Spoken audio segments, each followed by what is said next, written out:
Praise the lord. ప్రభు అయిన యేసుక్రీస్తు నామములో మీ అందరికీ హృదయపూర్వకమైన వందనాలు తెలియజేస్తున్నాం. దేవుని వాక్యమును ఈ పూట మనం ధ్యానించుకుందాం. పరిశుద్ధ లేఖనములో నుండి 123వ కీర్తన మొదటి 2 వచనాలు చదువుతున్నాం. ఆకాశమందున్న ఆసీనుడైన వాడా, నీ తట్టు నా కన్నులెత్తుచున్నాను.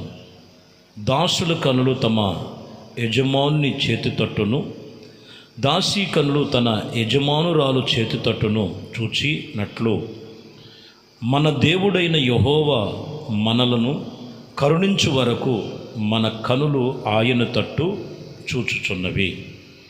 ఈ వాక్యములో ఆయన చేతి తట్టు చూచుచున్నవి, మన కనులు ఆయన చేతి తట్టు చూచుచున్నవి. ఒక దాసి కనులు దాసిరాలి యొక్క మరి వాక్యము చెబుతున్న మాటలో వారి చేతి తట్టు చూసినట్లు, దాసుడైనటువంటి వ్యక్తి మరి యజమానుడు చేతి తట్టు, దాసీ కనులు యజమానురాలు చేతి తట్టు చూసినట్లు యెహోవా మనల్ని కరుణించు వరకు మన కనులు ఆయన తట్టు చూచుచున్నవి. ఈ వాక్యములో మీరు గమనించినట్లయితే మనము లోకములో కొన్నిసార్లు మనం చూస్తే మనుషులు ఏదైనా సహాయం చేస్తారేమో, కొన్ని మాట సహాయం కావచ్చు, కొందరు అవసరాలు తీర్చే సహాయం కావచ్చు.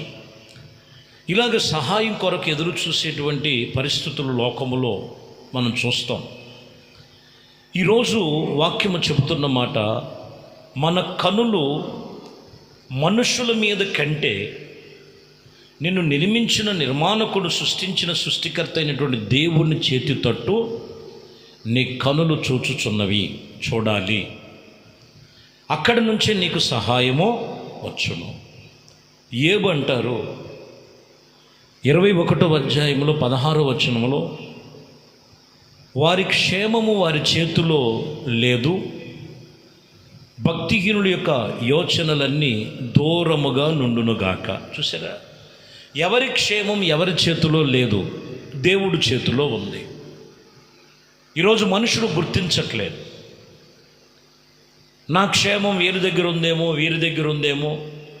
ఖచ్చితంగా ఇక్కడ వాక్యం చెప్తున్న మాట, వారి క్షేమము వారి చేతిలో లేదు, దేవుడి చేతి తట్టు మనం చూడాలి. చివరి దినాలయ్యా, తెలుసో తెలియకో నేను ఎక్కడైనా లోకం వైపు చూశానేమో, మనుషుల మీద నేను మనసు నిలుపుకొని ఉన్నానేమో, వాళ్ళ ద్వారా నాకేమైనా సహాయం వచ్చుద్దేమో అని దేవుడికి దూరముగా ఉన్న పరిస్థితులు ఉన్నాయేమో. వారి క్షేమం వారి చేతిలో లేదు. ప్రతి ఒక్కరి క్షేమం దేవుని చేతిలో ఉంది, దేవుడి చేతిలో ఉంది. 11వ అధ్యాయం యోబు గ్రంథములో 13వ వచనంలో, నీవు మనుషులను తిరిగి నిలిపిన ఎడల, తిన్నగా నిలిపిన ఎడల, నీ చేతి ఆయన వైపు చాపిన ఎడల. ఇక్కడ మీరు గమనించాలి. ఇప్పుడు నీకు ప్రతి కార్యాలు పొందుకోవాలంటే నీ మనసు దేవుని యొక్క వైపు నీ మనసును తిన్నగా నిలిపిన ఎడల, నీ మనసు ఆయన వైపు, నీ చేతులు ఆయన వైపు చాపిన ఎడల. మనసు నిలపాలి, చేతులు చాపాలి. మనసు నిలపాలి, చేతులు చాపాలి. ఎక్కడ? దేవుని మీద మనసు పెట్టాలి. లోకములో ఉంటుంది కొందరి మనస్సు అంతా ఎక్కడో ఉంటుంది. కొన్ని పరిస్థితులను బట్టి దేవుని నమ్ముకున్న వారు నీ మనస్సు దేవుడి మీద నిలపాలి, నీ చేతులు ఆయన వైపు చాపాలి. అప్పుడు నీకు సహాయము అక్కడి నుండే వచ్చును. ఆయన చేతిలోను తట్టు నీవు చూడాలి. నీ కనులు, నా కనులు ఆయన చేతి తట్టు చూసి మనసు నిలుపుకొని చేతులు చాపినట్లయితే ఆయన ప్రతి కార్యాలు వారు చవి చూస్తారు. యోహాను సువార్తలో 3వ అధ్యాయం 15వ వచనంలో, తండ్రి కుమారుణ్ణి ప్రేమించి ఉన్నాడు గనుక ఆయన చేతికి సమస్తము అప్పగించి ఉన్నాడు. తండ్రి అయిన దేవుడు, ప్రభు అయిన యేసుక్రీస్తు, ఇదిగో ఆయన ప్రేమించి ఆ ప్రేమలో ఉన్నారు కాబట్టి ఆయన చేతికి సమస్తము అప్పగించి ఉన్నాడు. ఇప్పుడు సమస్తము ప్రభు అయిన యేసుక్రీస్తులో ఉన్నవి. ఆయన చేతి తట్టు మనం కనులెత్తి చూడాలి. ఆయన వైపు మనం కనులెత్తి చూస్తే ఆయన ప్రతి ఒక్కటి కూడా ఆయన కార్యములు చేస్తాడు. ఎందుకంటే కీర్తన గ్రంథంలో 104వ కీర్తన ఉంటుంది. 104వ కీర్తన చదివితే 21వ వచనంలో, సింహము పిల్లలు వేటకి కొరకు గద్దించుచు తమ ఆహారమును దేవుని చేతిలో నుండి తీసుకొని చొచ్చునని చెప్పాను.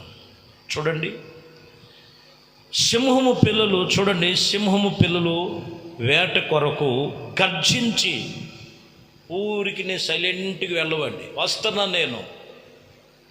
వస్తున్నాను గర్జించి వెళుతున్నట్టుగా, ఖచ్చితంగా గర్జించి వెళతాయి. అవి వెళుతున్నటువంటి విషయంలో మనం చూస్తే, ఇగో ఇక్కడ 10 లేడి కనపడవచ్చు. ఈ 10 గుంపుగా 9 ఉన్న, ఒకటి విడిగా ఉన్న, ఒకవేళ విడిగా ఉన్న దాని మీద కాదు, కానీ ఈ గుంపులో ఉన్నదాన్ని ఒకదాని మీద గురి పెడుతుంది. ఇది దాని దగ్గర ఉన్నటువంటి గొప్ప విషయం మనం గమనించినట్లయితే, గురిపెట్టి అది ఛేదించే వరకు, దక్కించుకునేంత వరకు వేట వెనకంచి వేయదు. ఇంకా చెప్పాలంటే అది మరణానికి కూడా ముందుగా గర్జించి ఒక అడుగు ముందుకేసే మరణానికి అప్పగించుకుంటారు. దేవుడు పిల్లలు ఎవరనంటే సింహము పిల్లలతో పోల్చాడు. ఆయన చేతిలో ఏర్పరచబడినవి దక్కించుకోవాలి. మనం ఆయన చేతి తట్టు మనం చూడాలి. ఆయన చేతి తట్టు కీర్తన 16:11 మనం చదువుతున్నాం, జీవ మార్గమును నీవు నాకు తెలియజేసేదవు, నీ సన్నిధిలో సంపూర్ణమైన సంతోషము కలదు, నీ కుడి చేతిలో నిత్య సుఖము కలవు. ఆయన చేతిలో ఏమున్నదంట? సుఖము కలదు. లోకములో చూడండి, అయ్యా నేను పిల్లలు నమ్మాను, డబ్బును నమ్మాను, మనుషులు నమ్మాను, బంధువులు నమ్మాను, రక్త సంబంధికులు నమ్మాను, ఎందరినో నమ్మాను, కానీ అక్కడ నాకు సుఖము లేదు చెప్పేవాళ్ళు ఉన్నారు. దేవుని నమ్మి నాకు సుఖం లేదన్న వాళ్ళు లేరు. అందుకని అక్కడ అంటున్న మాట, జీవ మార్గములను నాకు తెలియచేసి ఉన్నావు, నీ సన్నిధిలో సంపూర్ణమైన సంతోషము కలదు, నీ కుడి చేతిలో నిత్య సుఖము కలదు. ఆయన తట్టు చూస్తే నీకు సుఖము ఉన్నది. ఆయన తట్టు చూస్తే నీకు ఆరోగ్యం ఉన్నది. ఆయన చేతు తట్టు చూస్తే నీకు అన్ని విషయాల్లో ఇదిగో శాంతి సమాధానాలు ఉన్నాయి. ఏబు అంటారు, ఏబు గ్రంథములో 3వ అధ్యాయం 26వ వచనములో, నాకు నెమ్మది లేదు, సుఖము లేదు, విశ్రాంతి లేదు, శ్రమయే నాకు సంభవించింది. చూసారా? కారణం ఏంటంటే మనుషుల మీద ఆధారపడితే. కొందరు చూస్తూ ఉంటావు, అయ్యా మాకు నెమ్మది లేదు, సుఖము లేదు, విశ్రాంతి లేదు, శ్రమే సంభవించింది. అందుకని వాక్యం ఇక్కడ చెప్తున్న మాట, ఆయన కుడి చేతిలో నిత్య సుఖం ఉంది. ఆయన చేతి తట్టు మనం కనులెత్తి చూడాలి. ఆయన చేతి తట్టు చూస్తే ఇదిగో నీకు సుఖము కలుగుతుంది, శాంతి కలుగుతుంది, నెమ్మది కలుగుతుంది. శ్రమల నుండి ఆయన వాటి నుంచి జీవితము కలుగు చేస్తాడు. ఆయన జయం కలుగు చేస్తాడు. ఏబు గ్రంథములో 36వ అధ్యాయం 11వ వచనం, వారు ఆలకించి ఆయనను సేవించిన ఎడల తమ దినములన్నీ క్షేమముగాను తన సంవత్సరములన్నీ సుఖముగా వెళ్ళబుచ్చెదరు. సంవత్సరపు ముగింపులో అవసరమైన మాటలు జాగ్రత్తగా వినాలి. వారు ఆలకించి ఆయనను సేవించినట్లయితే తమ దినములన్నీ క్షేమముగాను తమ సంవత్సరములన్నీ సుఖముగా వెళ్ళబుచ్చుతారు. ఇక్కడ మీరు గమనించాలి, ఆయన్ని సేవించే విషయంలో జనవరి మొదలుకొని ఇప్పుడు ఈ వాక్యం వింటున్న ఇప్పటి వరకు దేవుణ్ణి ఎలా సేవించావు, ఎలా భక్తి చేశావు, ఎవరి చేతి తట్టు చూస్తున్నావు, ఏ మనుషుల మీద నువ్వు ఆధారపడ్డావు, ఏ పరిస్థితుల వైపు నువ్వు ఆలోచన చేసి ఉన్నావు ఒకసారి జ్ఞాపకం చేసుకొని ఈ చివరి దినములో ప్రభు చెప్తున్న మాట, ఇదిగో దేవుణ్ణి నువ్వు సేవిస్తానని నిబంధన చేసుకొని ఆకాశమందున్న ఆసీనుడైన దేవుని సన్నిధిలో ఆ యజమానుడైనటువంటి ప్రభు అయిన యేసుక్రీస్తు వైపు ఆయన చేతి తట్టు చూడు. ఆయన వైపు నువ్వు చూసినట్లయితే నీ దినములన్నీ క్షేమముగా ఉంటాయి. రాబోతున్న సంవత్సరాలంతా కూడా సుఖముగా వెళ్ళబుచ్చదు. దేవుడు ఈ మాటలు మీ జీవితాలలో నెరవేర్పు కలుగు చేయునుగాక. ప్రార్థన చేసుకుందాం. నీ కనులెత్తి యేసయ్య దక్షిణ హస్తము చాపి ఉన్నారు, ఆయన చేతి తట్టు చూడు. మనుషుల వైపు చూసింది చాలు, లోకములో ఉన్న కొన్ని పరిస్థితుల వైపు చూసింది చాలు.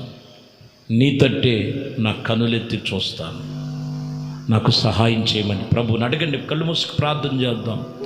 మహాపరిశుద్ధుడా, ప్రేమ కలిగిన తండ్రి, దయగలిగిన మా ప్రభువా, మీకే స్తోత్రములు స్తుతులు చెల్లిస్తున్నాం. మీ కృపా దయా సంకల్పమును బట్టి ఈ ఉదయకాలము మీ సన్నిధిలోనైనా యజమానుడు చేతి తట్టు చూసినట్లు దేవా, మీ చేతి తట్టు మా కనులెత్తుచున్నాం. గడిచిన సంవత్సరం ప్రారంభం నుంచి ఈ సంవత్సరపు ఆఖరి వరకు కూడా మమ్మల్ని ఇంతవరకు సజీవులుగా కాపాడినందుకు స్తోత్రం. తిరిగి మరలా నూతన సంవత్సరం నూతనమైన కార్యాలు పొందుకొనటానికి మా దినములు సుఖముగాను, మా దినములు క్షేమముగాను, మేము గడిపే సంవత్సరాలు సుఖముగా వెళ్ళబుచ్చేటువంటి కృపలో స్థిరపరిచి బలపరిచి నడిపించమని, దోషములు తొలగించండి, వ్యతిరేకతలు తొలగించండి, విరోధాలు తొలగించండి. ఆత్మీయతలో సహాయం చేసే మీ వైపు కనులెత్తి చూసే భాగ్యం ప్రతి ఒక్కరికి దయచేయండి. మహిమ ఘనత ప్రభావాలు మీకే పొందుకు నజరేయుడైన యేసుక్రీస్తు నామములో ప్రార్థించి వేడుకొనుచున్నాము తండ్రి, ఆమేన్. ప్రభు మిమ్మల్ని దీవించి ఆశీర్వదించునుగాక. ఆమేన్, ఆమేన్. దేవునితో వచ్చిన పరిశుద్ధ